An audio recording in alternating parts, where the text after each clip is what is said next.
Assalamualaikum warahmatullahi wabarakatuh. Alhamdulillah wassalatu wassalamu ala Rasulillah la haula wala quwata illa billah. Pemirsa dan pendengar Roja TV dan Radio Roja yang dimuliakan oleh Allah Subhanahu wa taala. Pujian syukur kepada Allah Subhanahu wa taala, salawat salam buat Nabi kita Muhammad sallallahu alaihi wasallam. Semoga Allah Subhanahu wa taala senantiasa membimbing kita untuk istiqamah di atas agama yang mulia ini, dimudahkan kepada kita untuk selalu menjalankan ketaatan dan melakukan berbagai bentuk aktivitas ubudiyah kita kepada Allah Subhanahu wa taala serta diterimanya amal ibadah yang telah kita lakukan. Pemirsa dan pendengar yang mati Allah Subhanahu wa taala, pembahasan kita akan melanjutkan topik berikutnya tentang tuduhan-tuduhan bohong kepada Syekhul Islam Taimiyah. Pada pertemuan kemarin atau pertemuan yang sebelumnya kita telah membahas tentang bagaimana pandangan Syekhul Islam Taimiyah, yaitu masalah ziarah kubur, di mana ada sekelompok orang yang memfitnah, menyebarkan berita bohong kepada umat bahwa Syekhul Islam Taimiyah itu mengharamkan ziarah kubur. Ya, dan ini telah kita jelaskan sebelumnya bahwa ketika Syekhul Islam Taimiyah ingin meluruskan pola sebagian orang di ziarah kubur yang bertentangan dengan sunnah dan syariat Rasulullah SAW, maka di situ orang-orang yang merasa dikritik, merasa amaliyahnya disalahkan, membuat sebuah opini untuk membuat orang benci dan tidak suka kepada Syekhul Islam Taimiyah, yaitu menyebarkan isu bahwa Syekhul Islam Taimiyah mengharamkan ziarah kubur. Dan telah kita jelaskan sebelumnya dengan menukil dalil-dalil perkataan para ulama salaf tentang perkara ziarah kubur, ya, termasuk perkara ziarah kubur Rasulullah sallallahu alaihi wasallam. Bahwa setelah kita melihat penjelasan bahwa Syekhul Islam Taimiyah adalah mengikuti para ulama salaf dalam pembahasan masalah ziarah kubur, yaitu membolehkan ziarah kubur sesuai dengan syariat, yaitu ziarah syariah, ziarah yang sesuai dengan tuntunan yang dicontohkan oleh para sahabat Rasulullah SAW, ya, termasuk dalam ziarah kubur Rasulullah SAW, dan melarang dari ziarah yang tidak disyariatkan, ya, seperti umpamanya melakukan perjalanan menggunakan biaya yang untuk perjalanan yang jauh demi menziarahi kuburan-kuburan tertentu. Ini tidak ada tuntunannya dan bahkan dijelaskan dari syariat, dari hadis Rasulullah SAW serta perkataan para ulama salaf bahwa tidak ada satupun ulama yang membolehkan, ya, menyususkan perjalanan untuk menziarahi kubur-kuburan tertentu. Ya. Kemudian juga telah kita jelaskan, ya, duduk perkara tentang ziarah kubur Rasulullah SAW, dan beliau tidak pernah melarang orang untuk ziarah kubur Rasulullah SAW.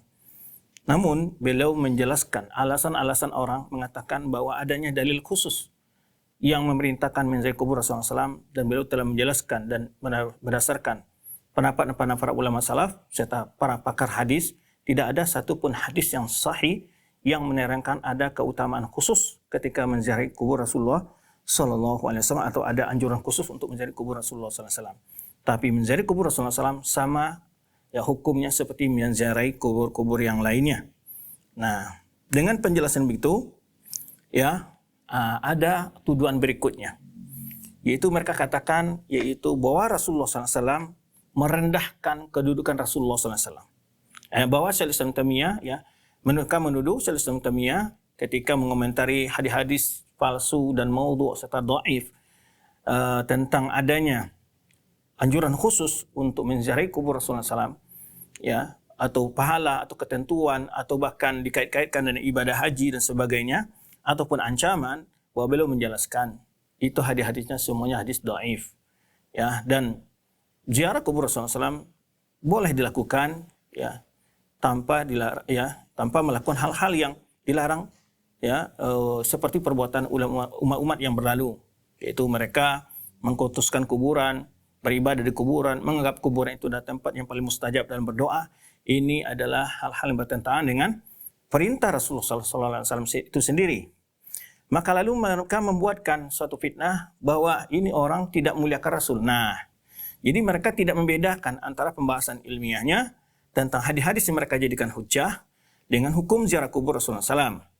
Kemudian setelah itu mereka mencoba membuat sebuah tuduhan bahwa ketika hadis-hadis itu dikritik dan dijelaskan hukumnya, ya, sesuai dengan pandangan para ulama hadis yang lain, ya, mereka mengatakan ini dia anti atau dia tidak memuliakan atau menjatuhkan, merendahkan kedudukan Rasulullah SAW. Nah, ini tuduhan yang berikutnya akan kita bahas. Taib, yaitu tuduhan bahwa Syaikhul Islam Taimiyah ya tidak memuliakan atau merendahkan kedudukan Rasulullah SAW. Maka pendapat orang-orang yang membenci, yang menentang dakwah Syaikhul Islam Taimiyah ini, itu tuduhan tadi bahwa beliau merendahkan kedudukan Rasulullah SAW dan tidak mengagungkan dan menghormati Rasulullah SAW, ya, tidak menempatkan Rasulullah SAW pada tempat yang telah Allah ridhai bagi Rasulullah SAW. Maka faqalu anhu innahu yazdari an-nabiy sallallahu alaihi wasallam, bahwa Syaikhul Islam Taimiyah melecehkan Nabi sallallahu alaihi wasallam. Tuduhan ini disebutkan oleh seorang Al-Husani yang sebelum telah kita sebutkan. Orang ini menyebutkan tuduhan-tuduhan tersebut dalam kitabnya itu Al-Husani. Dalam judul kitabnya Daf'un Syubhah Man Syabbaha wa Tamarrada. Kemudian juga As-Saifus Saqil karang Subki ya dengan hasyiahnya Al-Kautsari juga menuduh ya wa yarawna anna muqallidata Ibnu Taimiyah qad i'taqadu anna kullama fihi ijalun Nabi sallallahu alaihi wasallam min qawlin aw fi'lin fa huwa syirkun. Nah, ini tuduhan menuduh bahwa Syaikhul Islam Taimiyah dan orang-orang mengikutinya ya meyakini bahwa setiap hal yang di dalam terdapat pengagungan kepada Nabi SAW, baik berupa perkataan atau perbuatan, dianggap syirik ya dan beribadah kepada Rasulullah SAW. Ya, ini tuduhan mereka bahwa segala bentuk pengagungan kepada Nabi SAW dituduh bahwa itu perbuatan syirik oleh mereka. Bahwa Ibnu Taimiyah mengatakan itu perbuatan syirik. Ya. Kemudian itu di antara tuduhan yang mereka sebarkan dan itu masih banyak menyebar di tengah masyarakat yang digemborkan atau yang disebarkan oleh para penentang dakwah Ahlus Sunnah wal Jamaah, para penentang akidah Ahlus Sunnah wal Jamaah dan para pembenci dakwah salafiyah. Yang dimaksud di sini bukan merendahkan Rasulullah SAW ketika dijelaskan bagaimana kita harus mengagungkan Rasulullah SAW. Utamanya kita adalah menjalankan sunnahnya, itu pengagungan bukti cinta yang luar biasa kepada Rasulullah SAW. Tapi yang beliau ingkari adalah hal-hal yang bersifat gulu, berlebih-lebihan.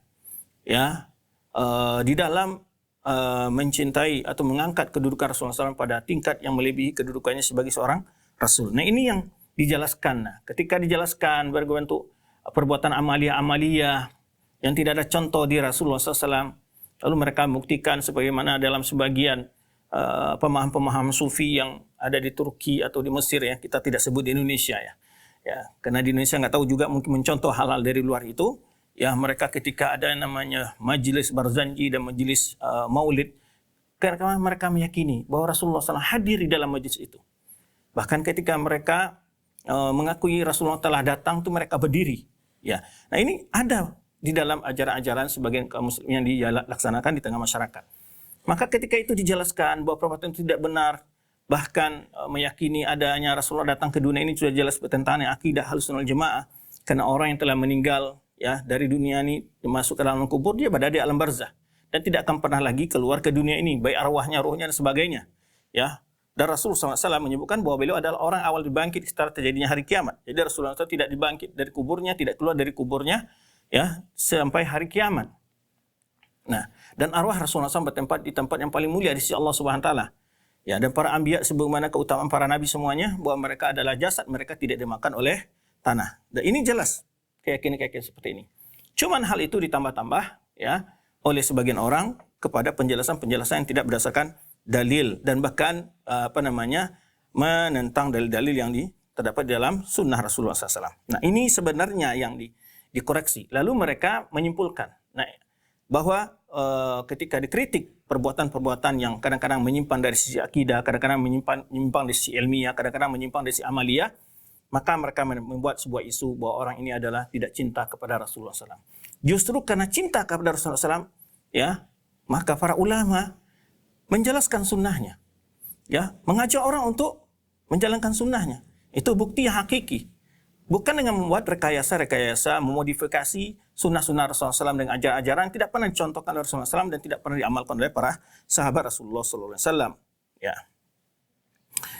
Kemudian wahina hakam Ibnu Taimiyah bihormati syiddat rihal bisyadd rihal ja'al al-munawwi'una dzalika min adami tawqir Nabi SAW.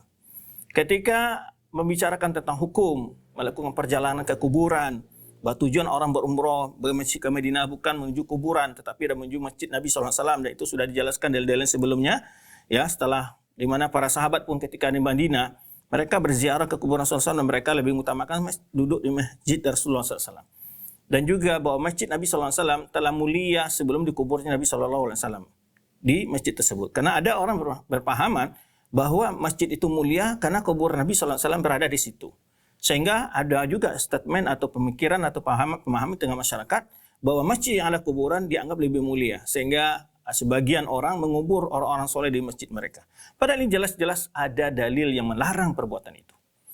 Dan ini adalah perbuatan ahlul kitab yang sebelumnya disebutkan oleh Rasulullah, la'natullah 'alal yahud wa an-nasara ittakhadhu qubur anbiya'ihim masajidah. Ya, laknat Allah lah orang Yahudi dan Nasrani, orang itu mereka orang-orang yang menjadikan kuburan nabi-nabi mereka sebagai tempat beribadah. Dan ketika Hafsah bertanya tentang berbagai bangunan-bangunan dari kuburan dan foto-foto yang mereka pasang di tempat-tempat ibadah mereka, Rasulullah menyebut haula idza halaka fihim rajulun salih banau ala qabrihi masjidah. Yaitu mereka-mereka itu apabila meninggal orang soleh, mereka membangun masjid di kuburannya itu atau jadikan kuburan sebagai tempat untuk beribadah kepada Allah. Mereka yakini bahwa kuburan orang soleh itu lebih mustajab, kuburan orang soleh itu adalah lebih mulia beribadah di situ dan sebagainya. Nah, ini yang diluruskan, Akhirnya mereka membuat sebuah kesimpulan negatif yang mengatakan, oh ini orang tidak menghormati orang soleh, ini orang tidak memuliakan Nabi SAW. Jadi ini cara-cara mereka untuk memprovokasi orang-orang awam, ya, yang tidak mengetahui hakikat dari perselisihan sebenarnya, ya, maka mereka memprovokasi orang awam menuduh bahwa Ibnu Taimiyah itu adalah tidak menghormati dan tidak memuliakan kedudukan Nabi SAW. Baik. Ini contohnya ketika Subki membantah tentang di mana menjelaskan hukum melakukan perjalanan untuk kuburan tertentu, ya, bahwa Subki menyebutkan, dia mengakui sendiri bahwa ziarah itu adalah untuk mencari tabarruk wa ta'zim. Menurut mereka adalah mendatangi itu adalah sebagai bentuk ta'zim dan tabarruk dan kuburan itu. Wa qala minal ma'lum anna ziyarah yuqsadu tabarruk wa ta'zim la tantahi fi ta'zim ila darajati rububiyah. Jadi orang Subki ini, seorang ulama ini, ketika berbantah dia mengatakan bahwa tujuan diketahui bahwa ziarah itu tujuannya untuk tabarruk. Nah, ini jelas sama tujuannya dengan apa yang dilakukan orang-orang yang Yahudi dan Nasrani sebelumnya. Mereka beribadah di kuburan orang-orang soleh mereka untuk tabarruk dan dalam rangka pengagungan. Tapi itu tidak termasuk kategori pengagungan dan juga tabarruk yang dilarang dalam agama Islam. Maka tidak ada orang pun sahabat Rasulullah SAW ketika ingin cari berkah, mereka, ya, tidur dekat kuburan, beribadah kuburan, baca Quran kuburan, tidak pernah. Karena itu tidak ada di dalam ajaran Islam dan itu dilarang oleh Rasulullah SAW. Nah, kemudian pengagungan mereka bukan cara demikian. Ya, mereka adalah jika dia seorang ulama, mengamalkan nasihat-nasihatnya, mengambil faedah dari buku yang diwariskannya dan seterusnya. Baik. Kemudian, ya, orang-orang yang menentang Islam Taimiyah menyebutkan sebagai bentuk hal-hal yang gulu, ya, di dalam mengagungkan Rasulullah SAW, seperti mereka tamassuh bi qabri wa takbili. Jadi ada mereka yang mengusap-usap kuburan, mencium kuburan sebagainya, ya kan, menempelkan pipinya di kuburan, di batu nisan sebagainya. Itu kebiasaan-kebiasaan siapa? Nah, ini yang dinasihatkan oleh Syaikhul Islam Taimiyah. Perbuatan demikian tidak boleh. Ya, sebenarnya hal itu disebutkan oleh Ibnu Hajar dalam perkataannya Ibnu Hajar Al-Haytami, ya, beberapa ulama dengan mengusap-usap kuburan, meletakkan tangan, mencium kuburan, ya, wan nas yakhtalif maratibuhum fi dzalika ma kanat takhtalifu fi hayati Nabi SAW. Jadi dia ingin mengkiaskan ketika perilaku-perilaku yang dia lakukan di kuburan itu, mencium, mengusap sebagainya, itu seperti hidupnya di masa hidup Nabi SAW, kata mereka, ya. Dan ini yang dikomentari oleh Syaikhul Islam Taimiyah, ya. Wa yadhkuruna du'a indal qabr raja'a barakatin man fihi. Di antaranya juga orang-orang yang membela yang tentang bolehnya berdoa di kuburan, yang mengharap berkah, berdoa di kuburan itu mengharap berkah kuburan itu, ya, doanya makbul secepatnya sebagainya. Ini semuanya adalah hal-hal yang dikomentari oleh Syaikhul Islam Taimiyah bahwa hal itu bertentangan dengan perintah Rasulullah SAW. Ya. Baik, berikut ini, berapa tanggapan tentang hal itu. Munaqashatu ad-da'wah. Ya. Pertama adalah yurbitul munawwi'una li Ibnu Taimiyah bal wa'ada wa aqidatis salaf ghaliban baina mahabbatir rasul wa baina ziyarati ghair masyra'iyyah al-mutadamminah lil muharraman aw bil bid'ah. Jadi masalahnya adalah tidak bisa membedakan dalam pembahasan ini orang-orang yang menentang akidah salaf, orang-orang yang memusuhi Ibnu Taimiyah ini adalah antara mencintai Rasul sallallahu alaihi wasallam mereka dan antara berziarah dengan ziarah yang tidak sesuai dengan syariat. Yang di dalamnya terdapat urusan-urusan hal yang diharamkan oleh agama atau perbuatan-perbuatan bid'ah bahkan membawa kepada kesyirikan umpamanya. Wa yaruna man lam yuwafiqhum. Nah, ketika hal itu dikomentari dan tidak menyetujui perbuatan mereka tersebut, ya, dengan cara-cara demikian, dengan ziarah-ziarah yang tidak syar'i tersebut, ya, baik berhubungan dengan kepribadian Nabi sallallahu alaihi wasallam, maka dianggaplah orang itu telah merendahkan, tidak mengagungkan, ya, Rasulullah sallallahu alaihi wasallam. Kalau kita lihat ketika awal sejarah timbulnya kesyirikan sama dengan hal-hal seperti ini, bahwa tujuan mereka awalnya adalah ingin menghormati orang-orang soleh mereka. Namun perbuatan itu semakin hari semakin bertambah menyeleweng, ya, menyimpang. Akhirnya mereka sebagian ada yang meminta-minta di kuburan orang soleh mereka. Nah, ketika hal itu dikomentari, kala itu dinasihatkan kepada mereka, mereka menuduh orang-orang yang menasihati mereka adalah melecehkan, merendahkan, ya, derajat Rasulullah SAW dan tidak menghormatinya.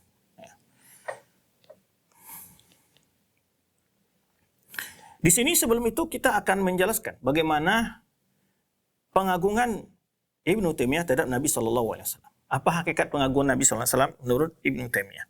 Sehingga kita tahu apakah benar apa yang dituduhkan kepada Syekhul Islam Taimiyah atau tidak.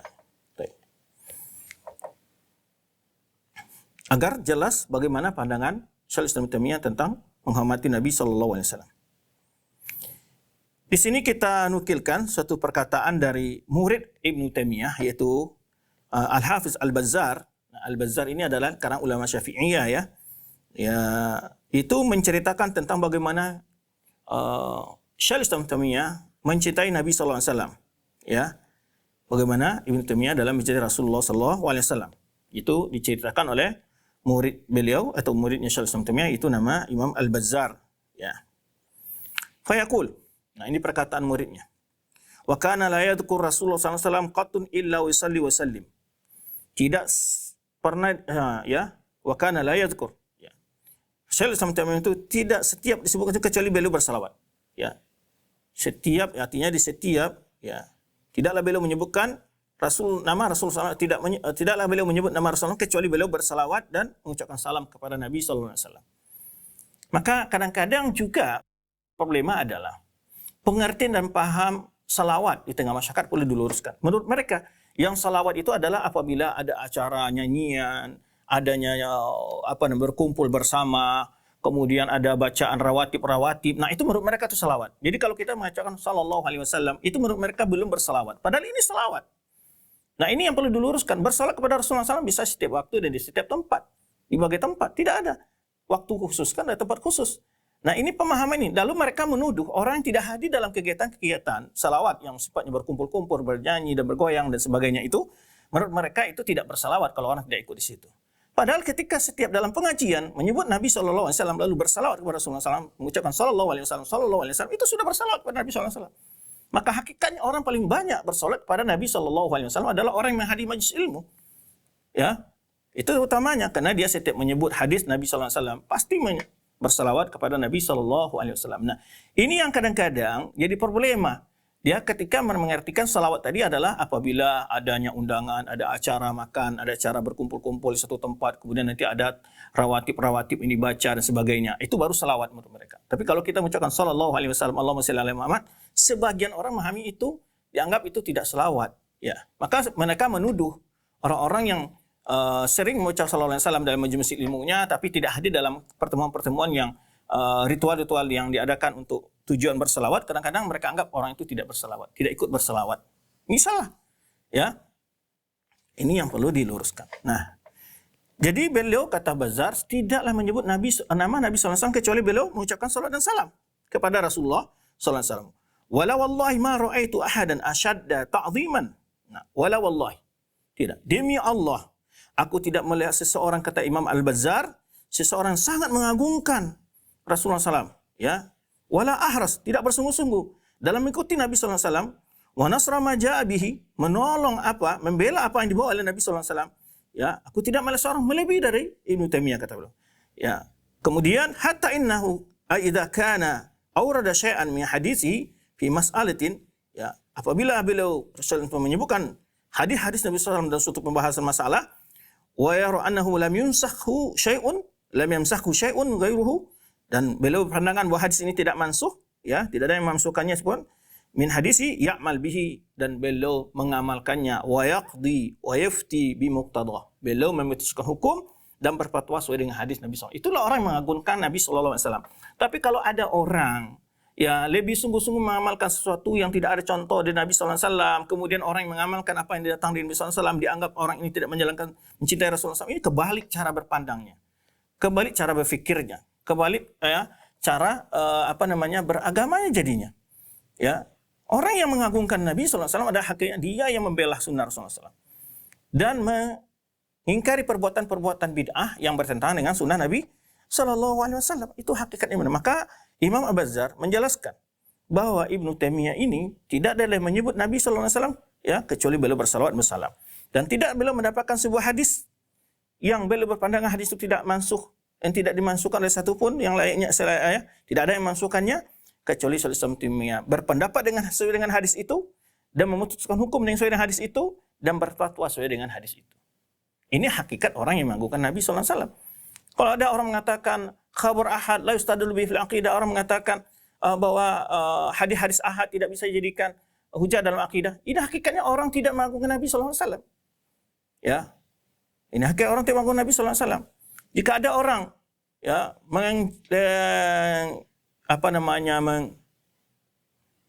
mengolok-olok orang menjalankan sunnah seperti memakai jenggot, memanjangkan jenggotnya, berlana cingkrang, diolok-olok. Ini hakikatnya tidak mengagungkan Nabi SAW. Bukankah orang ini memanjangkan jenggotnya, kemudian mengangkat celana di atas mata kaki adalah karena cinta kepada Nabi SAW?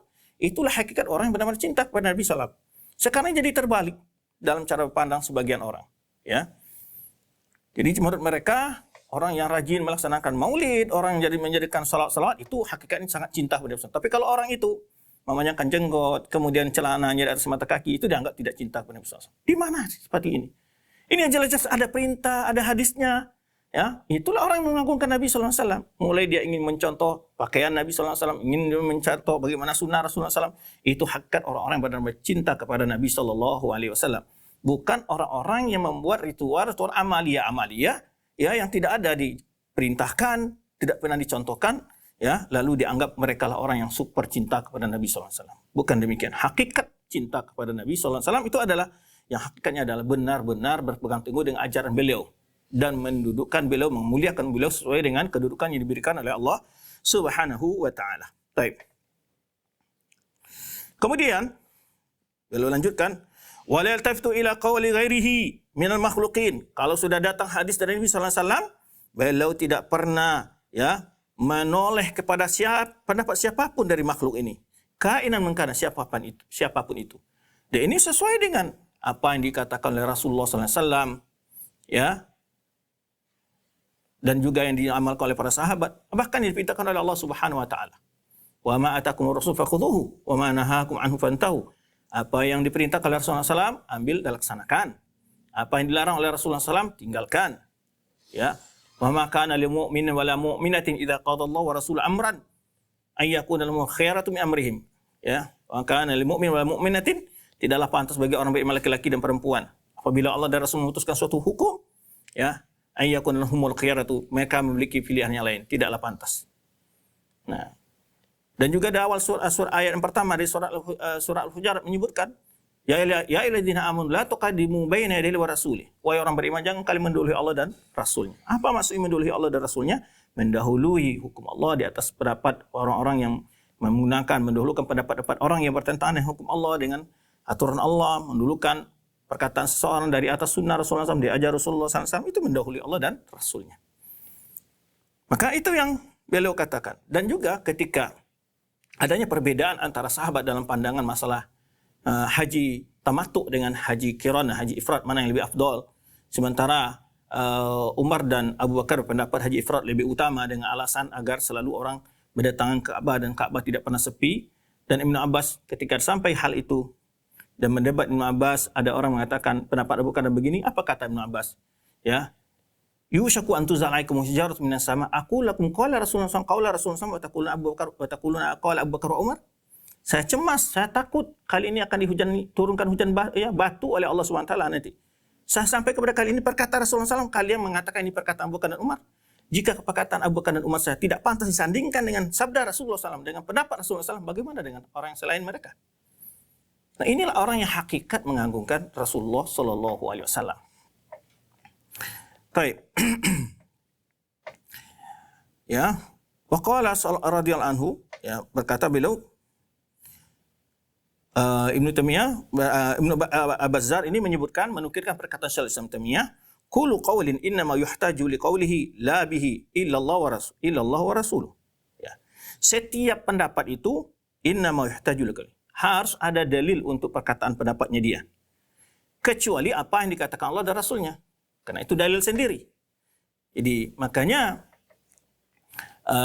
hal ini juga senada yang disampaikan oleh Imam Malik, pamannya, ya, kullun yuqalu min qawli wa yurad illa sahibu hadha qabr, yakni Nabi sallallahu alaihi wasallam.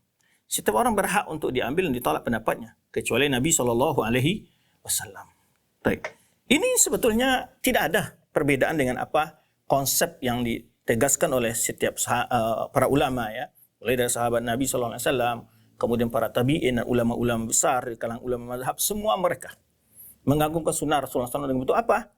Tinggalkan pendapat mereka bila ada pendapat mereka itu bertentangan atau menyelisihi sunnah Rasulullah SAW. Dan itu dipesankan oleh Abu Hanifah, dipesankan oleh Imam Malik, dipesankan oleh Imam Syafi'i, dipesankan oleh Imam Ahmad. Semua para ulama demikian. Ya, maka ini hakikat pengagungan, ya, kepada Nabi SAW. Dari sini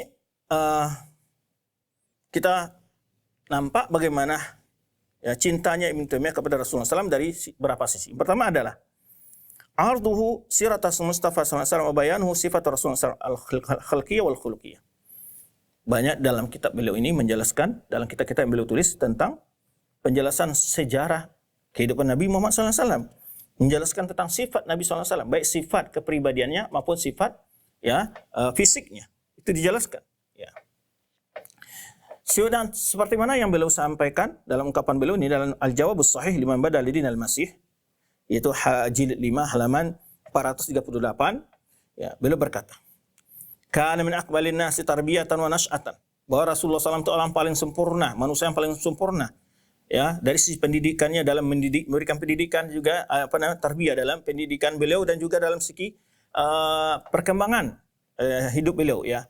Lam yazal ma'rufan bisidq, jadi beliau sejak kecil sudah dikenal orang yang jujur, wal birri wal adil, berbuat baik dan orang yang adil, wa makarimil akhlak, memiliki akhlak-akhlak terpuji. Ini ketika Rasulullah SAW ketika Ibnu Taimiyah rahimahullah menceritakan tentang kehidupan Rasulullah SAW, bahwa dia orang paling sempurna pendidikannya dan kehidupannya, ya, dan beliau sudah dikenal sejak kecilnya, ya, dengan orang yang jujur, orang yang baik dan orang yang adil, dan memiliki akhlak yang mulia.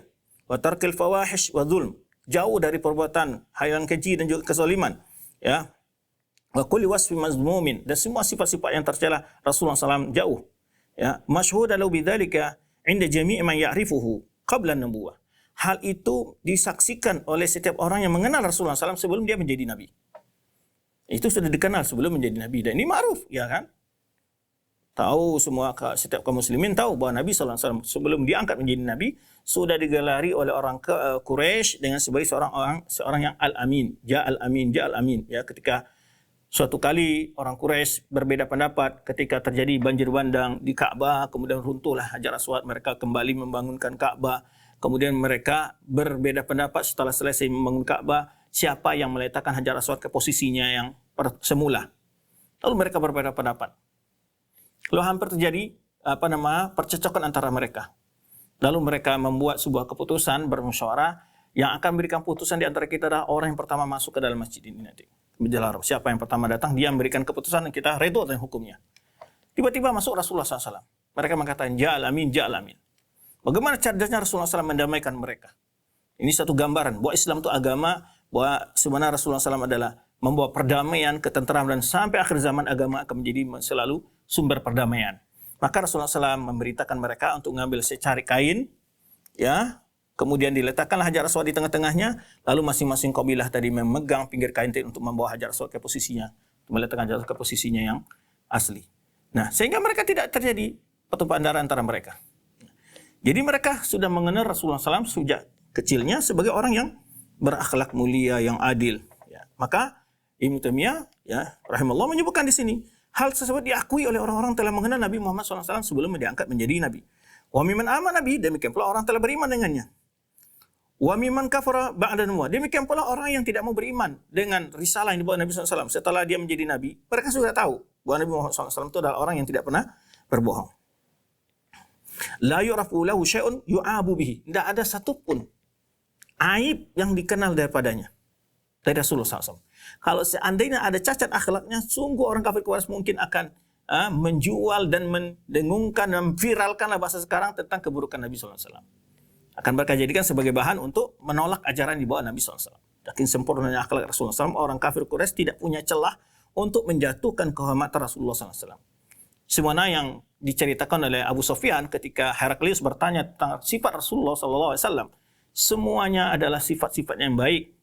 Ya, tidak ada. Bahkan Abu Sufyan tidak punya celah untuk membuat kebohongan kepada terhadap Rasulullah SAW. Ini kemuliaan di antara orang kafir Quraisy itu. Mereka, Abu Sufyan mengatakan, aku takut akan disebut oleh orang kafir Quraisy nanti aku pernah berbohong. Jadi dia selalu menjaga ekstensi ke dirinya, integritasnya, tidak pernah kalau seandainya satu kali saja berbohong, pasti orang-orang lain nanti tidak akan pernah percaya lagi kepada dia. Maka saat itu dia tidak berani berbohong terhadap Nabi SAW. Walaupun saat itu dia sangat benci kepada Nabi SAW karena saat itu dia belum masuk Islam. Tapi dia terpaksa menceritakan apa adanya tentang kepribadian Nabi SAW kepada Heraklius. Nah, ini menunjukkan, ya, musuh-musuh pun mengakui tentang kepribadian Rasulullah SAW. Dan ini sampai oleh Ibnu Taimiyah.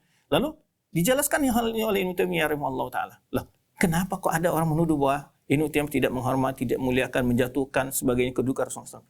Ini satunya fitnah-fitnah yang mereka buat demi untuk apa? Kalau sekarang itu pembunuhan karakter, ya. Ya, itu tujuan mereka.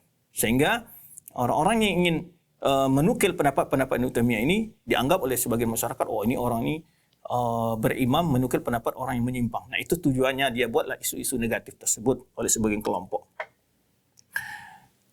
La fi qawlihi wa la fi af'ali, baik dalam ucapannya maupun dalam perbuatannya. Enggak ada celah bagi orang, ya, kafir Quraisy untuk menjatuhkan kemuliaan Nabi Muhammad SAW. La fi akhlaqi, dan tidak pula pada akhlaknya.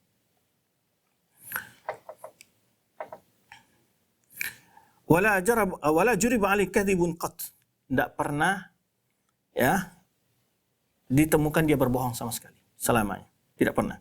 Wala zulm, juga tidak perbuatan kezaliman. Wala fahisha, atau perkataan perbuatan yang keji. Ya. Wa kana khuluquhu wa suratuhu min akmalis suwar wa atammiha. Coba lihat pujian Sallallahu menggambarkan kepada akhlaknya Rasulullah SAW dan kemudian fisiknya. Rasulullah SAW kata beliau, akhlaknya, postur tubuhnya, perawakannya, ya, adalah min akmalis suwar, tampang yang sangat sempurna, perawakan yang sangat sempurna. Wa atamnya, ya, akmal dan atam itu dalam bahasa Indonesia kan sempurna, kedua-duanya artinya adalah sangat sempurna. Wajma'uha lil mahasin ad-dala ala kamalihi, dia mengumpulkan segala nilai-nilai kebaikan yang menunjukkan tentang kesempurnaan. Ya, maka beliau Rasulullah SAW tidak terlalu tinggi, juga terlalu pendek, juga tidak terlalu gemuk, tidak terlalu kurus. Dan kalau kita baca sifat postur tubuh, ya, fisiknya Rasulullah SAW, itu subhanallah, ya, sempurna. Nah, ini yang beliau sampaikan di sini. Ya, kemudian di sini beliau sebutkan, wa kana ummiyan min qaumin ummiyin la yu'rafu la huwa wa lahum, ya, ma ya'rifuhu ahlul kitab. Jadi maksudnya kenapa disebut orang-orang itu ummiyin? Alasan mereka namakan ummiyin adalah, pertama, mereka adalah orang-orang yang belum pernah diutus ke tengah mereka seorang nabi. Adapun ahlul kitab disebut ahlul kitab. Nah, belawannya adalah ummiyin. Jadi ummiyin ini ada penggantinya dua. Ummi dalam artian tidak bisa membaca dan menulis. Yang kedua artinya ada belum pernah umat yang belum pernah diutus kepada mereka seorang rasul. Nah, maka itu disebut dalam Al-Quran itu ketika menyebut Ahlul Kitab disebut sebelahnya adalah ummiyin. Ya. Jadi tidak dikenal dari baik kaumnya ataupun dia sendiri. Ya, ma ya'rifu Ahlul Kitab, apa yang diketahui oleh Ahlul Kitab, yaitu Ahlul Kitab Taurat dan Injil. Walam yaqra syai'an an ulumin nas. Nah, ini diantara menjawab tuduhan-tuduhan orang orientalis. Mereka mengatakan bahwa agama Muhammad itu adalah syariat yang agama Taurat dan Injil, yang Muhammad itu mengambil ajaran yang di bawahnya itu dari Taurat dan Injil, atau dalam bahasa mereka adalah mengumpulkan dari tong sampah orang Yahudi dan Nasrani. Itu bahasa-bahasa orientalis sebagian mereka. Maka di antara menjawab itu Rasulullah SAW tidak pernah belajar kepada orang Yahudi dan Nasrani dan juga Rasulullah tidak bisa membaca dan menulis. Bagaimana akan dituduh bahwa agama yang di bawahnya ini adalah agama, artinya adalah adopsi dari agama Yahudi dan Nasrani. Dan mereka tidak mengingkari bahwa Nabi SAW itu mendapat wahyu dari Allah. Tapi mereka mengatakan ini adalah ajaran Yahudi dan Nasrani yang diciplak oleh Muhammad SAW. Itu tujuan mereka inginnya. Untuk menghambat orang agar tidak percaya dengan risalah Nabi Muhammad SAW. Sehingga buat isu bahwa Nabi Muhammad SAW mengambil ajaran agamanya dari Taurat dan Injil. Nah ini. Maka di antara hikmahnya Allah menjawab hal syubhat ini adalah Rasulullah SAW tidak pernah bisa membaca dan tidak pernah menulis. Ya, kalaulah seandainya Rasulullah SAW mengambil ajaran itu Taurat dan Injil, ajaran yang dibawa oleh Rasulullah SAW itu adalah tentu ulama-ulama Yahudi yang semasa dengan Nabi SAW akan lebih dahulu mengatakan hal itu, akan menjadikan hujah untuk menjatuhkan ajaran yang dibawa oleh Rasulullah SAW.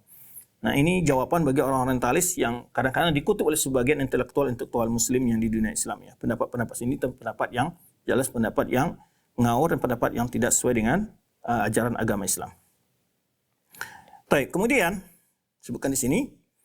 Ya, walam yaqra syai'an min an ulumin nas. Rasulullah SAW tidak pernah belajar ya berbagai ilmu-ilmu yang dimiliki oleh manusia ya.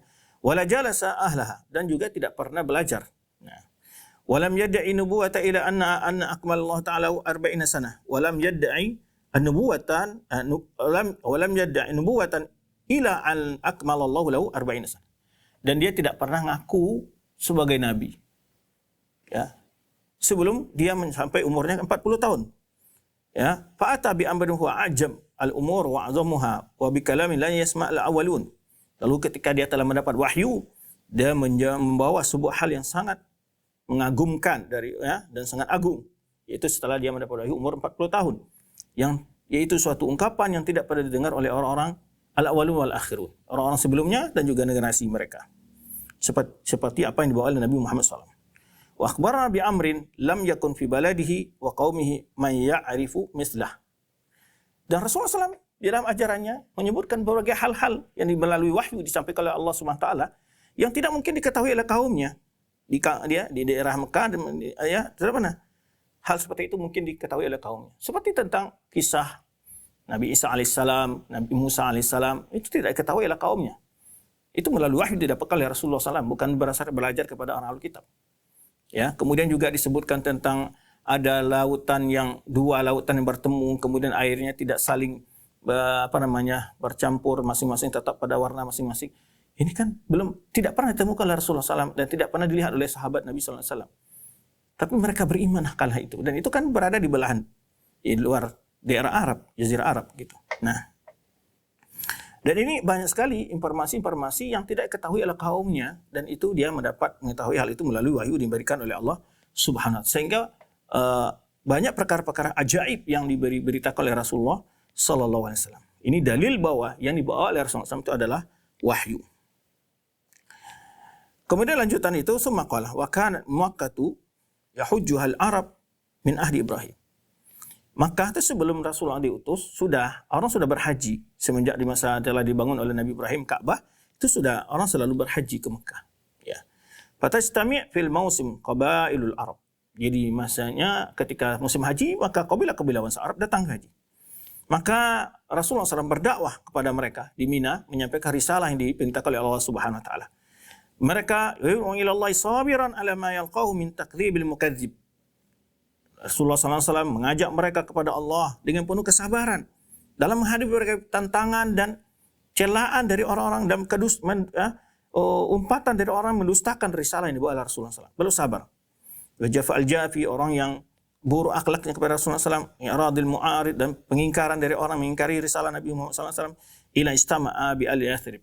Nah, ini sejarah bagaimana belum bercerita sedikit perkembangan dakwah Rasulullah SAW ketika di Makkah, kemudian bertemu dengan Al-Yathrib yang mana di dalam sejarah disebutkan ketika musim haji itu Rasulullah SAW datang ke tenda-tenda orang musyrikin di Mina dan mendakwahi mereka kepada tauhid, di mana orang kafir Quraisy juga berupaya untuk menghalangi manusia jangan pernah mau mendengar apa yang disampaikan Rasulullah SAW.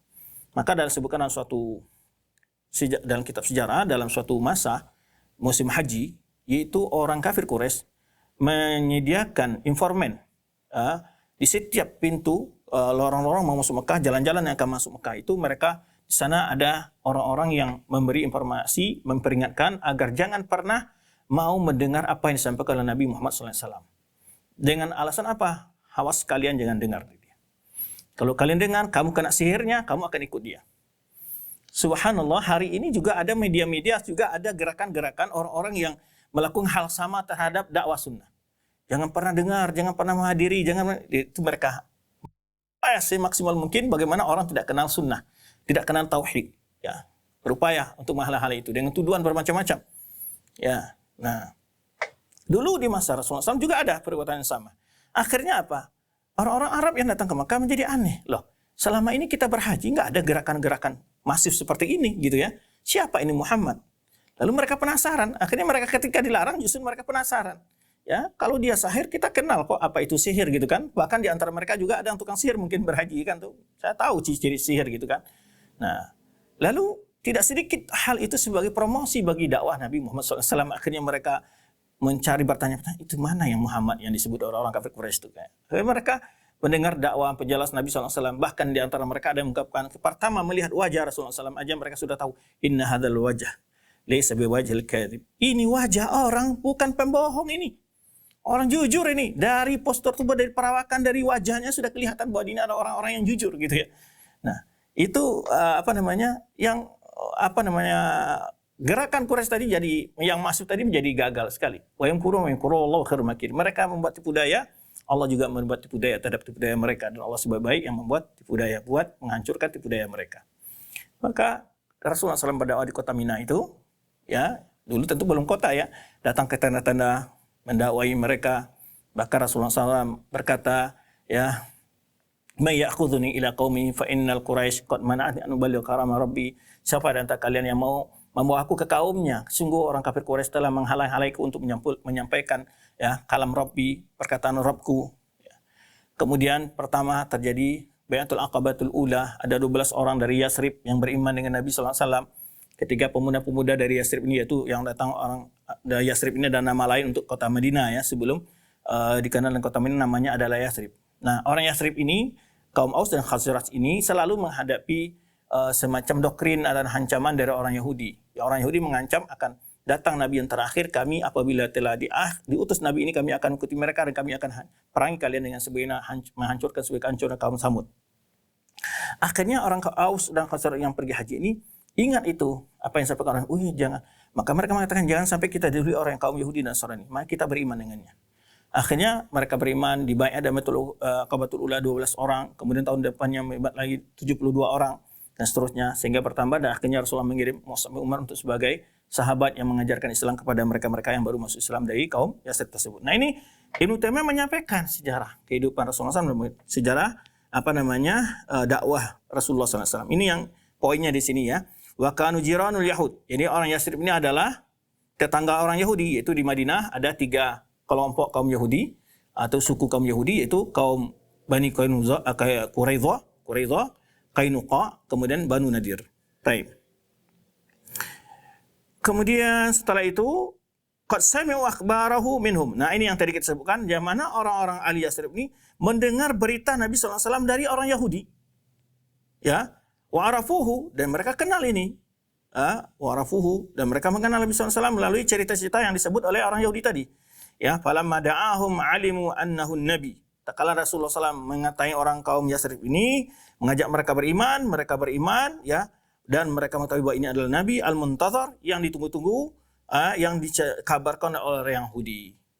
Nah, ini gambaran sejarah kehidupan Rasulullah SAW, dakwah Rasulullah SAW disebutkan oleh Ibnu Taimiyah dalam kitab beliau. Maksudnya ini adalah menjelaskan bahwa Syekhul Islam Taimiyah dalam banyak berbagai lembaran kitabnya itu selalu isinya penuh dengan mengagungkan Nabi SAW. Baik dari sisi berdalil dengan sunnah Rasulullah SAW, yang kemudian memotivasi orang untuk bertahu dengan sunnah Rasulullah SAW, dengan ajar Rasulullah SAW. Nah, bagi mereka yang pahamnya mengagungkan Nabi itu dengan bentuk mengusap-usap kuburannya, dengan tanya kuburannya, berdoa di kuburannya, ini tidak menganggap kalau itu sekadar menjalankan sunnah, mengamalkan sunnah, bagi mereka itu nggak cukup ya sebagai bentuk mengagungkan Nabi SAW. Sehingga menurut mereka kita harus datang ke kuburannya, mengusap-usap kuburannya, berdoa di kuburannya, beribadah di kuburannya, dan itu menurut mereka orang-orang yang mengagungkan wali, menghormati wali. Ini jelas tidak demikian kita diperintahkan oleh Rasulullah SAW dalam menghormati dan mengagungkan orang-orang soleh. Taib, berikutnya summa tahaddatsa 'anil hijrah. Kemudian setelah itu Ibnu Taimiyah menjelaskan tentang hijrah. Ya. Fahajara huwa wa man tabi'ahu wa man ittaba'ahu ila Madinah. Ini cerita bagaimana ini kan kita menukil ya pandangan Syekhul Islam Taimiyah terhadap mengagungkan Nabi Muhammad SAW, sehingga beliau menyebutkan kemuliaan-kemuliaan yang dimiliki oleh Rasulullah SAW, bagaimana perjuangannya, kesabarannya. Nah, kemudian Rasulullah SAW berhijrah kata beliau, dan orang mengikutinya ke Madinah. Wa bihal muhajirun wal ansar. Di Madinah itu telah ada ya, berkumpullah orang muhajirin ansar.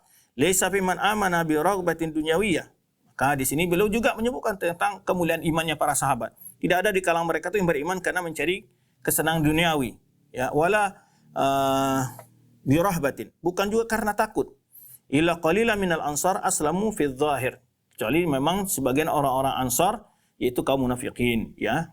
Summa hasuna islamu ba'dihim. Kemudian sebagian mereka yang tadi secara zahir masuk Islam memperbaiki keislamannya. Summa adzina lahu fil jihad. Lalu bercerita setelah Rasulullah SAW pindah ke Madinah, walau beliau diberikan izin untuk berjihad. Summa amara bihi, kemudian memerintahkan jihad. Walam yazal qa'im bi amrillah, maka Rasulullah SAW senantiasa menegakkan perintah Allah ala aqwamit tariqatin, dengan cara yang terbaik, cara yang sempurna, ya, wa tammiha, ya, sempurna.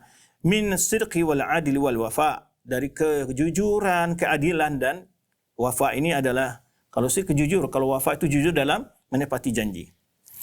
Wala la yufadhu lahu kadhibatun wahid. Tak ada satu pun ditemukan sepanjang kehidupan Rasulullah SAW ada yang satu saja kebohongan. Nah, la zulmun li ahad, atau kezalim terhadap siapapun, tidak pernah. Wala ghadarun bi ahad, atau curang dalam perjanjian, enggak ada. Balkana asdaqan nasi. Rasulullah adalah orang yang paling jujur, wa adalahum, dan paling adil, wa aufahum bil ahd, orang yang paling menepati janji. Ini pujian pengagungan dari Ibnu Taimiyah terhadap Nabi sallallahu alaihi wasallam semua. Kok dituduh beliau ini adalah menjatuhkan, tidak menghormati Nabi sallallahu alaihi wasallam. Nah, ini yang maksud kita menukilkan pendapat beliau ini. Ma'a ikhtilafi al-ahwal alaihi, dengan berbagainya hal-hal yang beliau alami, kondisi yang beliau alami, ya. Min harbin wasalmin, ya, wasilmin, ya. Baik perang ataupun damai. Wa aminin wa khaufin, rasa tentram maupun rasa takut. Wa ghinan wa faqr, dengan berbagai kondisi yang beliau alami. Ya, aman, keadaan kacau dan takut, aman, ya, keadaan kaya atau fakir, wa qillatin wa kasratin, yang baik minoritas maupun mayoritas. Wa dhuhuru ala adwi taratan, kadang-kadang beliau Rasulullah SAW menang melawan musuhnya. Wa dhuhur adwi alaihi taratan, kadang-kadang musuhnya menang melawannya, seperti waktu perang Uhud. Wa ala dzalika lazama, wa ala dzalika lazimun li akmali turqi, dan dia selalu berpegang teguh dengan jalan yang sempurna, wa atamnya.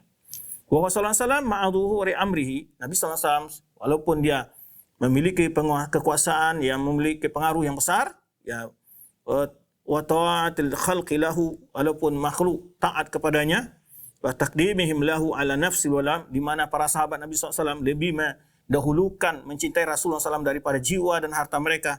Mata sallallahu alaihi wasallam walam yakhluf dirhaman wala dinaran.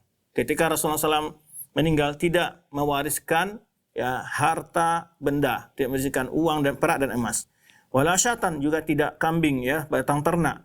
Wala ba'iran, juga seekor unta lahu illa baglatuhu wasilahu, kecuali hanya baglah, ya, keledai beliau dan juga senjata beliau, pedang beliau.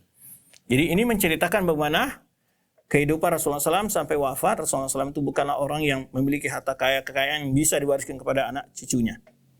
Ini kata Syaikhul Islam Taimiyah. Ini sisi yang pertama adalah bagaimana Ibnu Taimiyah ini menghormati, memuliakan Nabi SAW, menunjukkan, menjelaskan kepada umat tentang keutamaan kemuliaan Nabi SAW, perjuangan Nabi SAW sampai wafat. Kedua adalah bentuk kehormatan, membelanya Ibnu Taimiyah terhadap hak Rasulullah SAW, yaitu bagaimana pandangan beliau terhadap orang yang mencelah kehormatan Rasulullah SAW. Maka beliau punya kitab As-Sarimul Maslul ala Syatimir Rasul. Baca kitab beliau. As-Sarimul Maslul ala Syatimir Rasul. Pedang teruntuk bagi orang yang mencela Rasulullah SAW. Itu beliau punya kitab sendiri. Maka bentuk kedua adalah bagaimana beliau mencintai Rasulullah SAW, beliau membela hak Rasulullah SAW. Yaitu terhadap orang mencela Rasulullah SAW, baik dari muslim atau orang kafir. Fa'innahu yajibu qatluhu. Hukumnya dalam Islam, orang mencela, menghina Rasulullah SAW itu baik orang muslim atau orang kafir adalah dibunuh. Beliau jelaskan hukum tersebut berdasarkan dalil-dalil syar'i. Waqad qarra Syaikhul Islam Taimiyah hadhil mas'alah fi aglabi mahbahis kitabih. Dan masalah ini telah beliau jelaskan dengan rinci dalam mayoritas pembahasan kitab beliau, yaitu kitab As-Sarimul Maslul ala Syatimir Rasul. Ini beliau punya kitab hukum orang yang mencela Rasulullah SAW. Yang ketiga bentuk pengakuan beliau adalah menjelaskan tentang orang yang menyakiti Rasulullah SAW. Maka menjelaskan, Syaikhul Islam Taimiyah menyebutkan orang menyakiti Rasulullah SAW, maka sungguh dia telah memusuhi Allah dan menyakiti Allah Subhanahu wa taala. Anna man adza Rasulullah sallallahu alaihi wasallam faqad adza Allah wa huwa muhadulillah. Kalau orang menyakiti Rasulullah SAW, maka dia telah menentang Allah Subhanahu wa taala. Wa man syaqar Rasul sallallahu, orang yang menyakiti Rasulullah SAW, sungguh dia telah menyakiti Allah Subhanahu wa taala. Wa man asar Rasul sallallahu faqad asallah. Orang yang durhaka kepada Rasulullah sungguh durhaka kepada Allah. Qala Allah taala. Beliau menjelaskan hal ini. Orang durhaka kepada Rasul. Nah, ini bentuk penghormatan beliau. Bahwa beliau tahu, walau kok bisa dituduh beliau ini, Ibnu Taimiyah ini, wah orang yang tidak menghormati Rasul. Beliau menghormati Rasul SAW, menghormati sampai tentang menjelaskan hukum orang yang menghina, merendahkan kedudukan Rasulullah SAW. Dan bahkan beliau menjelaskan orang menyakiti hukum orang yang menyakiti Rasulullah SAW sama telah menentang Allah, memusuhi Allah dan seterusnya. Lalu beliau menyebutkan firman Allah Subhanahu wa taala, "Yahlifuna billahi lakum liyurdukum wallahu rasuluhu haqqan yarduhu in kanu mu'minin." Mereka bersumpah, orang-orang musyrikin atau orang munafikin itu dengan Allah untuk kalian, agar kalian redha terhadap mereka. Sedangkan Allah dan Rasulnya lebih berhak untuk mereka redha, untuk redha kepada mereka, ayarduhu, untuk mereka buat redha. Ingkanu, jika mereka adalah orang-orang beriman. Sebetulnya yang mereka harus lebih pandangan, bukan keredaan kalian, tapi keredaan Allah dan Rasulnya. Itu maksudnya. Mereka bersumpah dengan Allah untuk kalian, agar kalian redha terhadap mereka. Sedangkan Allah dan Rasulnya yang lebih berhak untuk mereka redhai, yang mencari redhanya. Jika mereka ada orang beriman. Alam ya'lamu annahu man yuhadidillah. Tidakkah mereka tahu bahwa sungguhnya orang-orang yang menentang Allah SWT wa rasulahu dan rasulnya, fa anna lahu nar jahannam. Sungguh baginya adalah neraka jahannam, khalidan fiha. Mereka kekal di dalamnya. Jadi beliau mengutip ayat ini untuk menjelaskan hak Rasulullah SAW. Dan orang yang menentang, menyakiti Rasulullah SAW sama menyakiti Allah SWT. Ini sebenarnya yang disebutkan dalam ayat ini bahwa mereka akan dihukum masuk neraka jahannam, khalidan fiha, kekal di dalamnya. Dzalikal khizyul 'adzim, itulah kerugian yang sangat besar. Surat Taubah ayat 62 sampai 63. Maka menyakiti Nabi sallallahu alaihi wasallam adalah muhadatun lillahi, adalah menentang kepada Allah Subhanahu wa taala. Li'annahu dzakara hadhil ayah ba'da qoulihi azza wa jalla. Karena ayat ini disebutkan setelah firman Allah Subhanahu wa taala, "Wa minhum alladziina yu'dzuna an-nabiyya wa yaquluna huwa udhun." Di antara mereka ada yang menyakiti Nabi sallallahu alaihi wasallam. Jadi orang munafikin ini di antara mereka ada yang menyakiti Nabi sallallahu alaihi wasallam dan mengatakan menuduh Nabi sallallahu alaihi wasallam adalah orang udhun, ada orang-orang yang hina. Wa bayyana Allah azza wa jalla anna mahadallahu wa rasulahu, dan Allah Subhanahu wa taala menjelaskan orang menentang Allah dan Rasulnya, fa huwa adzallu fi qoulihi ta'ala, dia adalah orang paling hina. Sebagaimana Allah jelaskan dalam firman-Nya, innal ladzina yuhaduna Allah wa rasulahu ulaika fil adzallin. Sungguhnya orang-orang yang menentang Allah dan Rasulnya, mereka itulah orang-orang yang dalam kehinaan. Itulah orang-orang yang hina. Wa adzallu ablagu min adzalil. Adzallu lebih hina daripada sekadar kehinaan. Ini penjelasan Ibnu Taimiyah tentang orang-orang yang menghina Rasulullah sallallahu alaihi wasallam. Jadi beliau tahu, paham, tidak akan mungkin beliau menghinakan, merendahkan kedudukan Rasulullah SAW. Bahkan menjelaskan hukum orang-orang yang merendahkan dan menghina Rasulullah SAW. Kemudian setelah itu, wa bayyana azza wa jalla anna al-muhadina lillahi wa rasulihi kubitu kama kana qablahum. Orang-orang musuh Allah dan Rasulnya kubitu. Mereka itu adalah orang yang dilaknat, Ya, sebenarnya orang-orang sebelum mereka. Innal ladzina yuhaduna wa rasulah. Sebenarnya firman Allah Subhanahu wa taala dalam surah Mujadilah ayat 5, sungguhnya orang-orang yang menentang Allah dan Rasulnya. Kubitu kama kubital ladzina min qablihim. Ya, mereka itu dihina atau dilaknat sebenarnya telah dilaknat orang-orang sebelum mereka. Ya. Wa ja'alallahu masyaqata rasulih. Allah menjadikan orang yang menentang, menyakiti Allah sama dengan menentang Rasulullah SAW dan menyakitinya. Dan menyakiti Allah sama dengan menyakiti Rasulullah SAW dan berbuat maksiat kepada Allah, bermaksiat kepada Rasulullah SAW adalah sama. Ya, dzalika bi annahum syaqullah wa rasulah. Sebenarnya Allah sebutkan dalam firman-Nya surah An-Anfal ayat 13, demikian itu adalah karena mereka menyakiti Allah dan Rasulnya. Jadi dia ingin menjelaskan hak-hak Rasulullah SAW dan hukum orang-orang yang menghinakan, merendahkan Rasulullah SAW. Ini ungkapan Syaikhul Islam Taimiyah yang tadi dituduh oleh orang-orang, beliau ini orang-orang yang merendahkan Rasulullah SAW. Waqala innal ladzina yuhaduna Rasulullah. Sungguhnya orang menghina Allah, memusuhi Allah dan Rasulnya. Jadi di sini Ibnu Taimiyah menjelaskan hukum orang yang menghina, merendahkan Rasulullah SAW. Waqala alam ya'lamu annahu man yuhadidillah wa rasulah. Yang juga Allah berfirman, tidakkah mereka tahu bahwa sungguh Allah telah menentang Allah dan Rasulnya? Waqala wa man yu'sillah wa rasulah. Dan juga Allah firman, orang mendurhakai Allah dan Rasulnya. Maksud beliau di sini adalah ketika Allah menyamakan orang yang durhaka kepada Allah dan juga durhaka kepada Rasulullah SAW. Ya, man yuti'ir rasul faqad ata Allah. Sebenarnya juga taat kepada Rasul juga taat kepada Allah. Jadi orang yang durhaka kepada Allah sama dengan mendurhakai Rasul, orang yang durhaka kepada Rasul sama dengan mendurhakai Allah Subhanahu wa taala. Ini yang ingin dijelaskan oleh Syaikhul Islam Taimiyah, ya, bahwa pandangan beliau tentang wajibnya menghormati dan memuliakan Rasulullah sallallahu alaihi wasallam. Bahkan bukan hanya sampai membela hak Rasulullah SAW. Bagian dari membela hak Rasulullah SAW adalah membela istri Nabi SAW. Bagian membela hak Rasulullah SAW. Nah, maka beliau juga menjelaskan. Wa kadzaba azwaj Nabi SAW min azahu fi irdihi. Orang yang menyakiti istri Nabi SAW, sungguh dia telah menyakiti kehormatan pada keluarga Rasulullah SAW. Kehormatan Rasulullah SAW. Jadi bukan hanya beliau menyebutkan sampai hak Rasulullah SAW itu dimuliakan pula keluarga Rasulullah SAW. Orang menyakiti keluarga dan istri Rasulullah SAW berarti sama dengan menyakiti Rasulullah SAW. Faman kadzabahunna faqad adza Rasulullah SAW. Orang yang menuduh perbuatan keji terhadap istri Rasulullah SAW, sungguh dia telah menyakiti Rasulullah SAW. Menyakiti kehormatan Rasulullah SAW pada keluarga beliau.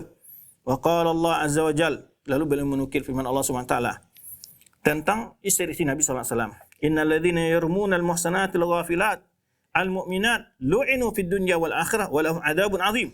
Surah An-Nur ayat 23, sungguhnya orang-orang yang menuduh wanita-wanita yang terjaga kehormatannya, yang lagi jauh dari perbuatan maksiat, wanita-wanita beriman, mereka itu dilaknat di dunia dan di akhirat bagi mereka adalah azab yang besar.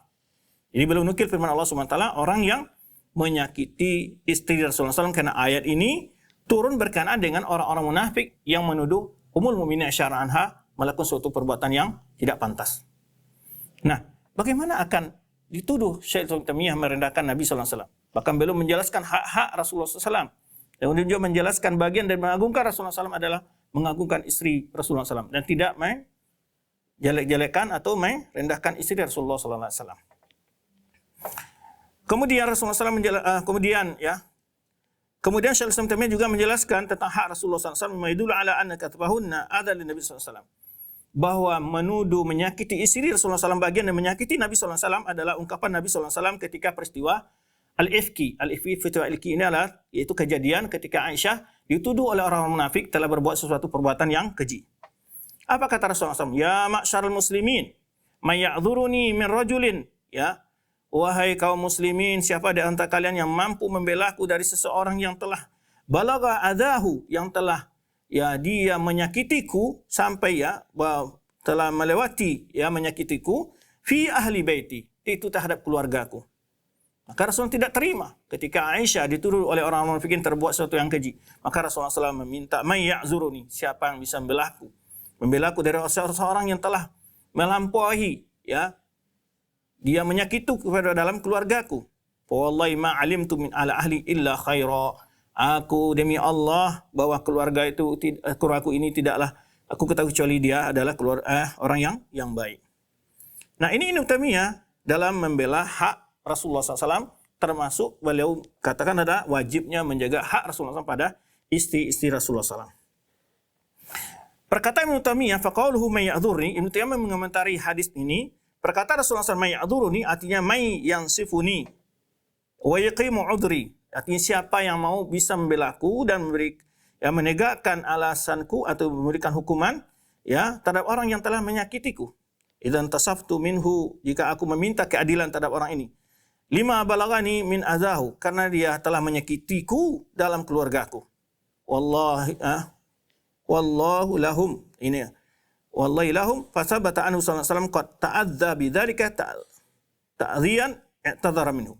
Kata Ibnu Taimiyah bahwa Rasulullah SAW merasa disakiti dalam tuduhan itu, ya maka Rasulullah SAW sampai meminta untuk diberikan keadilan terhadap orang yang telah menyakiti istri Rasulullah sallallahu alaihi wasallam. Keempat bentuk bagaimana Ibnu Taimiyah menjaga hak-hak Rasul sallallahu alaihi wasallam adalah yaitu bahwa beliau orang-orang berolok-olok dengan Rasul sallallahu alaihi wasallam. Beliau menjelaskan hukumnya, tidak boleh. Ya. Orang-orang berolok dengan Rasulullah sallallahu alaihi wasallam wal istighfar bihi, atau merendahkan, melecehkan Rasulullah sallallahu alaihi wasallam ada merupakan perbuatan yang bisa mengeluarkan orang dari Islam, kata Ibnu Taimiyah.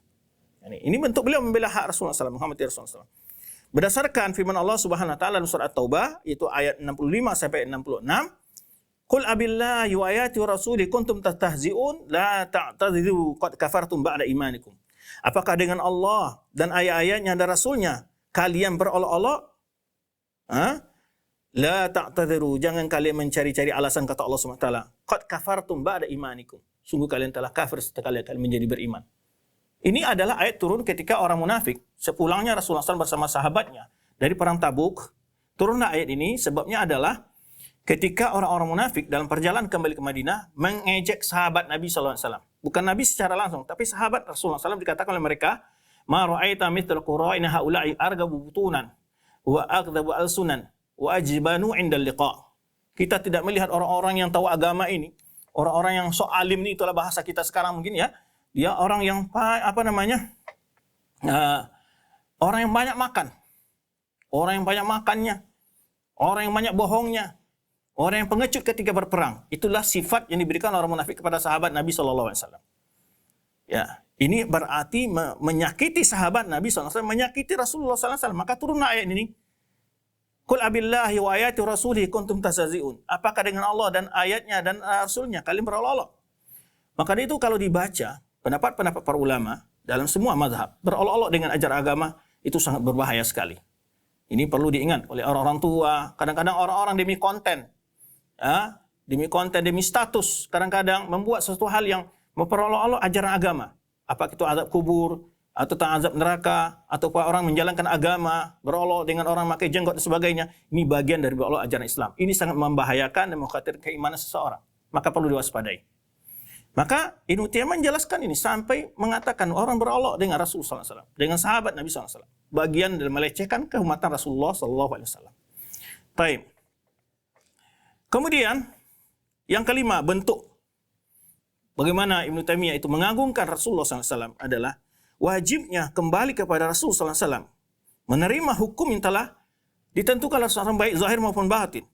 Berdasarkan firman Allah Subhanahu wa taala, "Fala rabbika la yu'minun hatta yuhaqqimuka fima shajara bainahum thumma la yajidu fi anfusihim harajan mimma qadaita wa yusallimu taslima." Maka tidak demi Rabbmu, kata Allah Subhanahu wa taala, tidaklah mereka beriman sampai mereka menjangkatmu, menjadikan kamu sebagai hakim dalam perkara-perkara yang mereka perselisihkan. Kemudian mereka tidak merasa mendapatkan dalam diri mereka keberatan sedikit pun terhadap hukum yang telah diputuskan Rasulullah SAW. Ya, mimma qadaita, dari apa yang telah engkau putuskan. Wa yusallim, dan mereka menerima dengan lapang dada. Nah, Syekh Islam menyatakan sampai hak Rasulullah SAW itu adalah bagaimana hakikatnya kita mengagungkan Rasulullah SAW adalah tunduk kepada hukum Rasulullah SAW, tunduk kepada sunnah Rasulullah SAW. Tidak ada rasa keberatan dalam menjalankan sedikit pun keputusan-keputusan yang telah diajarkan dan diambil oleh Rasulullah Sallallahu Alaihi Wasallam. Baik. Ini bentuk-bentuk arti pengagungan terhadap Nabi SAW dalam pandangan Syaikhul Islam Ibnu Taimiyah. Wajala man rafada tahakum ilaihi munafiqan biqaulihi azza wajal. Ya, dulu di masa Rasul ada orang munafik ketika dia ingin diputuskan secara Islam, mereka justru mengatakan, marilah kita cari hukum Ka'b bin Ashraf, itu tokoh orang Yahudi. Nah, ini turunlah ayat ini. Allah Subhanahu wa taala katakan dalam firman-Nya, Alam tara alladziina yaz'umu annahum amanu bima unzila ilaik. Tidakkah engkau perhatikan orang-orang telah mengaku beriman ya dengan apa yang diturunkan kepadamu wahai Muhammad. Wa ma unzila min qablik, dan terhadap apa yang diturunkan sebelum engkau. Yuriduna, mereka ingin ayatahakamu ila taghuti wa qad umiru ayakfuru bihi. Mereka ingin berhukum menjalankan hukum taghut setelah mereka disuruh perintah untuk kufur dengan hukum taghut tersebut. Ini peristiwanya adalah seorang munafik berbeda pendapat, kemudian salah seorang mereka ingin berhukum dengan hukum Rasulullah SAW, meminta menegakkan hukum dengan sistem Rasulullah SAW, sebagai mereka justru ingin menegakkan berhukum dengan seluar hukum Rasulullah SAW. Wa yuridu syaitanu an yudillahum dhalalan ba'ida. Syaitan ingin menyesatkan mereka dengan sesatan yang sangat jauh. Wa idza qila lahum ta'alu, dan apabila dikatakan kepada mereka, ta'alu ila ma anzalallahu wa ila rasuli, bila mereka diajak untuk kembali kepada Allah dan Rasulnya, ra'aital munafiqina, kamu melihat orang-orang munafik itu yasudduna ank, mereka berusaha menghalang-halangi darimu. Sudah benar-benar berupaya maksimal untuk menghalang-halangi orang-orang yang ingin kembali kepada ajaran Rasulullah SAW. Nah, ini hal-hal ini yang perlu kita dengarkan kepada masyarakat kita. Bagaimana hakikat mengagungkan Nabi SAW itu adalah benar-benar mengagungkan sunnah Rasulullah SAW dan ajarannya dan hukum Rasulullah SAW. Baik. Ini banyak beliau nukil di sini ya, ayat-ayat Al-Quran tentang wajibnya dalam bentuk pengagungan Nabi SAW. Bagian yang mengagungkan Nabi SAW itu adalah menegakkan hukum Rasulullah SAW dalam perkara, berperhukum dengan hukum Rasulullah SAW dalam berperkara. Wa bihadza yatabayyana tahakkum ila Rasulullah SAW wa anna al-aqrab turuq ila mardatihi wa ittiba' syar'ihi. Ya. Lalu beliau menjelaskan setelah itu bahwa hal ini telah menjelaskan wajibnya berhukum kepada Rasulullah SAW, bahwa jalan terdekat untuk mencari keridhaan Allah adalah mengikuti syariatnya Rasulullah SAW. Ya. Cara yang paling dekat untuk mencintai, mendapatkan cinta Allah SWT adalah mengikuti Rasulullah SAW. Maka Allah Subhanahu wa taala firmankan surah Ali Imran ayat 31, "Qul in kuntum tuhibbunallaha." Ya, kalau kamu mengaku cinta kepada Allah, ingin beribadah agar dicintai oleh Allah Subhanahu wa taala, caranya tidak boleh kecuali dengan cara mengikuti Rasulullah sallallahu alaihi wasallam. "Qul in kuntum tuhibbunallaha fattabi'uni yuhibbukumullah wa yaghfir lakum dzunubakum." Katakan hai Muhammad kepada umatmu, ya gitu kan, surah Ali Imran ini, jika kalian benar-benar cinta kepada Allah, maka ikuti aku. Syariat yang kita ikuti untuk mengaplikasikan cinta kita kepada Allah adalah mengikuti ajaran Rasulullah SAW. Yuhibbukumullah, Allah akan mencintai kalian dan Allah akan mengampuni dosa kalian. Allah itu Maha Pengampun lagi Maha Penyayang. Maka oleh sebab itu Hasan Basri dan lain para ulama menyebutkan ini ayatul mihnah, ayat tester bagi orang-orang yang mengaku cinta kepada Allah. Kalaupun orang berkata 1000 kali saya cinta Allah, tapi amalannya tidak sesuai dengan syariat Nabi SAW, maka itu adalah indikasi bahwa cintanya palsu. Cintanya adalah semu. Maka kalau Anda ingin membuktikan cinta kepada Allah, tidak ada cara untuk pembuktiannya kecuali benar-benar menjalankan sunnah Rasulullah sallallahu alaihi wasallam. Maka menurut Syaikhul Islam Taimiyah, mengagungkan Rasulullah SAW adalah mengikuti perintah beliau, mentaati perintah beliau, mempercayai hal-hal yang beliau sampaikan, yang beliau beritakan, dan menjauhi apa yang beliau cegah dan beliau larang, dan tidak beribadah kepada Allah kecuali sesuai dengan syariat Rasulullah SAW. Itu hakikat yang benar dalam mengagungkan Rasulullah SAW. Baik, karena waktu yang membatasi kita, ya, insya-Allah kita akan sebutkan lagi nanti bagaimana Rasulullah SAW menyebutkan hak-hak Rasulullah SAW terhadap umatnya. Ini bagian bahwa bentuk beliau benar-benar mengagungkan Rasulullah SAW. Sehingga memotivasi umat Islam ini menjelaskan kepada umat ini apa hakikatnya. Kalau kalian itu adalah mengagungkan dan mencintai Rasulullah SAW, maka beliau ajak untuk membuktikan hal itu dengan menjalankan perintah Allah, ya, bahwa cinta mengagungkan Rasulullah SAW itu harus dengan cara yang benar sesuai dengan tuntunan yang diajarkan oleh Rasulullah SAW. Itu dari berapa sisi bentuk pembelaan kehormatan Rasulullah SAW yang dijelaskan oleh Ibnu Taimiyah dalam beberapa penjelasan kitabnya. InsyaAllah pada teman yang akan datang kita akan sebutkan bagaimana pula beliau menjelaskan hak-hak Rasulullah SAW di atas umatnya. Ini menunjukkan bahwa beliau adalah orang yang menghormati dan menghargai, memuliakan, mengagungkan Rasulullah sallallahu alaihi wasallam. Barakallahu fikum wallahu alam. Dan berikutnya kita kembali kepada al-akh madu kita dalam kesempatan kali ini. Sebelum habis waktu, kita jika ada 1-2 pertanyaan dipersilakan.